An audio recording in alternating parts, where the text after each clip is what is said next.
В прямом эфире информационная служба телеканала Совета Федерации «Вместе РФ». На ваших экранах только главные события в стране и в мире, которые мы обсуждаем вместе с сенаторами и экспертами.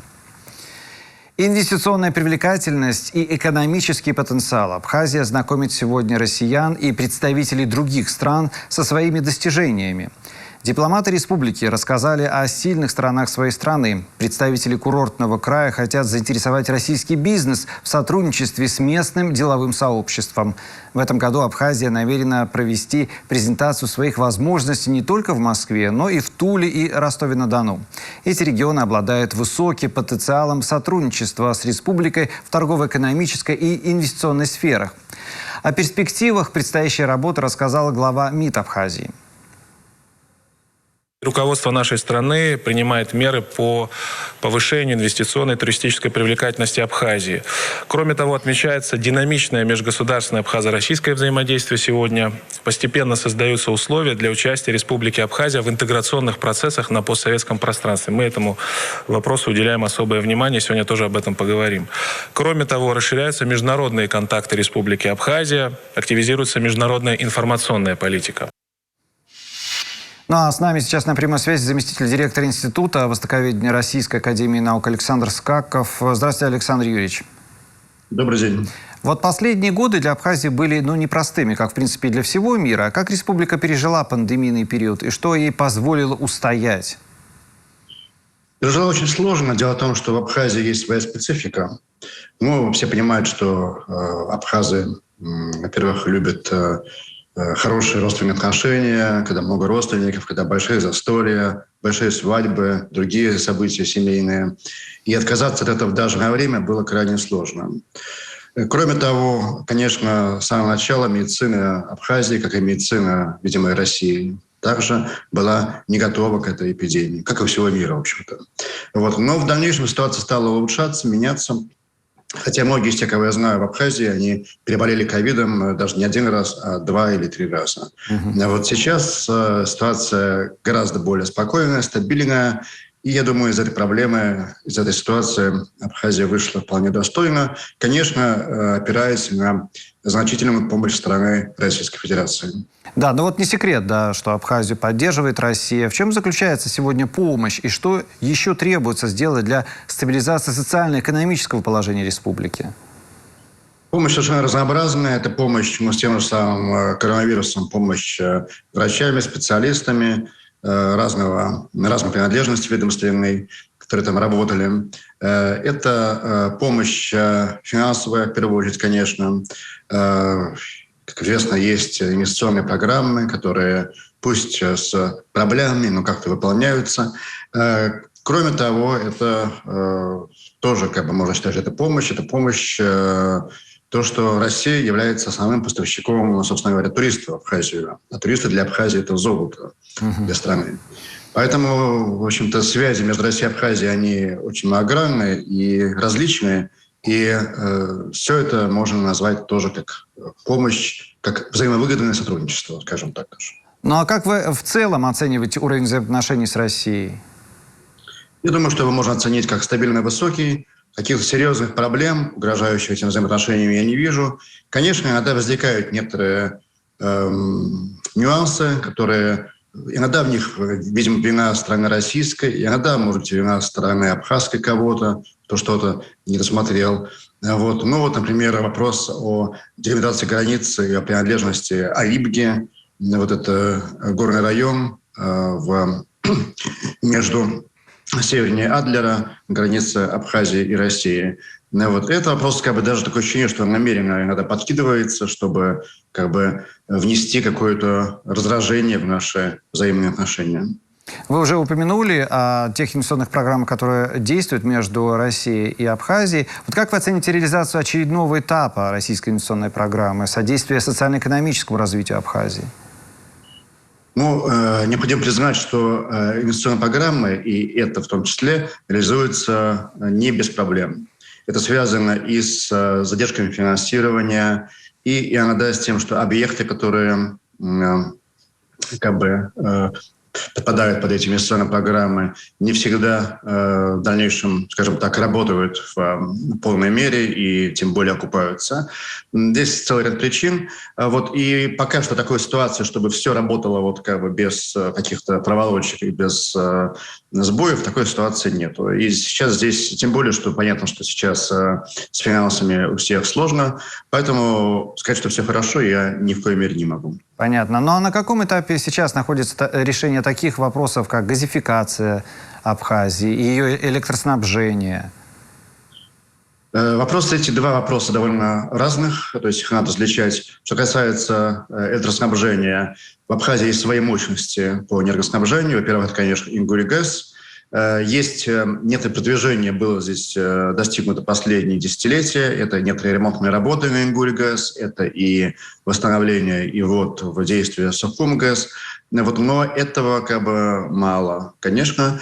Тем более, что Ингулигаз – это слишком сложный объект, довольно уже такой поживший на своем веку, требующий, совершенно точно требующий новых инвестиций.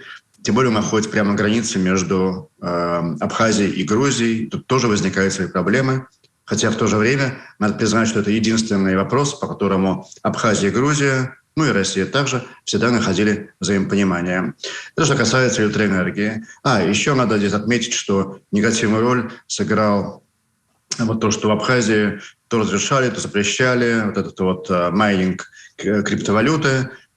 И учитывая то, что электроэнергия в Абхазии стоит очень дешево, и многие за нее просто вообще ничего и не платят, надо признать, учитывая это была очень большая нагрузка на сети Абхазии. Поэтому был энергокризис, такой вялотекущий, были у него обострения этого кризиса. Та ситуация сложная. Что касается газа и газификации. В свое время, времена СССР, существовал проект постройки газопровода с территории Грузии в Абхазию. Понятно, что он не был реализован по известным причинам, и сейчас к нему уже не вернуться. Сейчас газификация Абхазии происходит путем сжиженного газа. Вопрос дальнейшего развития газификации, тут вопрос газопровода, конечно, возникает. Он должен был решаться в течение 2021-2022 года. Но пока такого, чтобы было все решено и уже существовал проект и так далее, пока такого, насколько я знаю, нет. До конца 2022 года еще время есть. Я надеюсь, что он появится. Так что здесь также есть свои проблемы, хотя... И еще одна проблема, то, что за газ тоже надо платить. И здесь надо преодолеть некоторую инерцию абхазского общества, связанную с тем, что многие и за электроэнергию, и за газ тоже в будущем не будут намерены платить. Но при этом, Александр Ильич, какие условия нужно создать самой Абхазии для того, чтобы привлечь инвесторов и как в энергетическую программу, в газификацию, и в каком объеме капиталовложений отведено российским инвесторам? То есть какую долю они сейчас занимают в экономике Абхазии? Я думаю, что они занимают сейчас решающую долю. На самом деле цифры точно здесь я сейчас привести не могу. Есть, конечно, некоторые инвестиции со стороны Турции, вернее, даже не Турции, а диаспоры, абхазской диаспоры, живущей в Турции. Но это инвестиции не такие серьезные, как, наверное, хотелось бы этого в Абхазии. Так что Россия здесь играет решающую роль, безусловно. Что касается проблем, главная проблема, которая стоит, которая постоянно бодируется и вызывает совершенно разные мнения и реакцию, это проблема недвижимости, собственности в Абхазии и возможности ее приобретения, законного приобретения иностранными гражданами, то есть в данном случае гражданами России. Замечу. Именно про них идет речь. Здесь масса криминальных вопросов возникала за все эти годы, масса возникала случаев обмана, масса обходных путей, но все это не является решением ситуации. Конечно, понятно, что в Абхазии очень многих, и это совершенно понятно, есть опасения, что приедут богатые люди из России и за бесценок скупят все побережье, и абхазы снова станут меньшинством, бесправным меньшинством на своей родной земле. Такие опасения вполне понятны. Поэтому в данном случае были в свое время совершенно разумные идеи. не пытаться сразу добиться всего напролом, а ограничиться тем, что называется пилотные регионы. То есть в Абхазии есть регионы, которые наиболее такие вот бедствующие в плане экономики, даже заброшенные. Это регионы севернее Сухума, это регион Ткачайского района, например. Вот, и, например, разрешить пилотные проекты по покупке недвижимости россиянами в данных районах, такая идея поднималась в абхазском обществе. Но так как у нас иногда все хотят получить сразу все, то сразу все не получилось, и эта идея также заглохла. Но я думаю, что к этому вопросу все равно придется рано или поздно на тех или иных условиях возвращаться. Александр Юрьевич, но вот на высшем уровне не скрывается, что есть намерение обогащать отношения с Россией в военной сфере. Как сейчас вы оцениваете уровень военного сотрудничества между Россией и Абхазией? Я думаю, что в этой сфере никаких проблем нет вообще. То есть сотрудничество находится на самом высшем уровне. Безопасность Абхазии обеспечивается достаточно прочно. Собственно говоря, никаких проблем на границе, на Ингурии, на границе с Грузией нету. Она очень плотно закрыта, причем совместная работа российских военнослужащих, пограничников и абхазских. Российские военные базы стоят в Абхазии. Никаких проблем в этой сфере я не вижу вообще. Собственно говоря, даже непонятно, что тут можно еще сделать, учитывая данный уровень военного сотрудничества. Да, когда уже все сделано, по большому счету. Да, но вот если вернуться в гражданский сектор, каковы перспективы аэропорта города Сухум? Это, опять же, давний вопрос, который поднимается очень давно. Аэропорт очень хороший, он гораздо лучше по своим условиям, чем сочинский, чем Адлерский аэропорт. В плане посадки и в плане безопасности полетов. И, собственно говоря, работы, которые надо на нем провести, они не столь огромные, как это может показаться. То есть, в принципе, аэропорт находится в рабочем состоянии. Но, понятно, для того, чтобы он функционировал в условиях сегодняшнего дня, надо провести целый комплекс работ на нем, и это требует серьезных финансовых вложений. Вот. А сейчас, опять же, время сложное, поэтому с этим делом может быть задержки. Пока что говорилось о том, что вопрос о реанимации и о начале работы аэропорта будет решен до 2024 года. Посмотрим, так ли это будет. Хочется надеяться, что это будет именно так. В этом году, в непростом году, в том числе на фоне ограничений полетов в южную часть России и ближе там, к границе Закавказья, в Абхазию ожидается поедет немало российских туристов. А как быть все-таки с безопасностью? Как вы полагаете, какие меры предприняты для решения этой задачи именно местными органами власти? Ну, насколько я знаю, ситуация в Абхазии, в общем-то, удалось как-то переломить. Вот там был какой-то такой всплеск, подъем преступности. Сейчас это не ощущается. Собственно говоря, могу на своем личном опыте, там провожу не только командировки, но и бываю гораздо более дольшее время, сказать, что там не ощущается угроза криминалитета, угроза безопасности человека, приехавшего туда из России. Конечно, проблемы можно найти везде. К сожалению, зла хватает и в Сочи, и на Кубани, и в Крыму. Но Абхазия на этом фоне серьезно никак не выделяется из других курортных мест. Я думаю, что в этом году в Абхазии будет в самом деле больше наплыв туристов, чем даже в прошлом. Немножко подкачала погода, все-таки весна получилась довольно холодная. Будем надеяться на лето. Александр Юрьевич, и в завершении, конечно, хотелось бы с вами также обсудить проблематику, скажем так, места Абхазии в геополитической картине мира. Потому что сейчас единственной площадкой для переговоров являются международные женевские дискуссии по безопасности и стабильности в Закавказье. Насколько вообще они эффективны? И какие вопросы вы считаете для Абхазии наиболее острые в рамках именно женевских дискуссий? Я считаю, что они совершенно неэффективны, но другой площадки для диалога нет. Поэтому надо использовать то, что есть. Возможно, в будущем появятся перспективы для появления новых площадок. Пока я таких перспектив не вижу. Тем не менее, сворачивать женевские дискуссии, я думаю, что нельзя ни в коем случае. Все-таки это единственное место, где там, люди, представляющие Грузию и Абхазию, имеют возможность обсудить некоторые спорные моменты.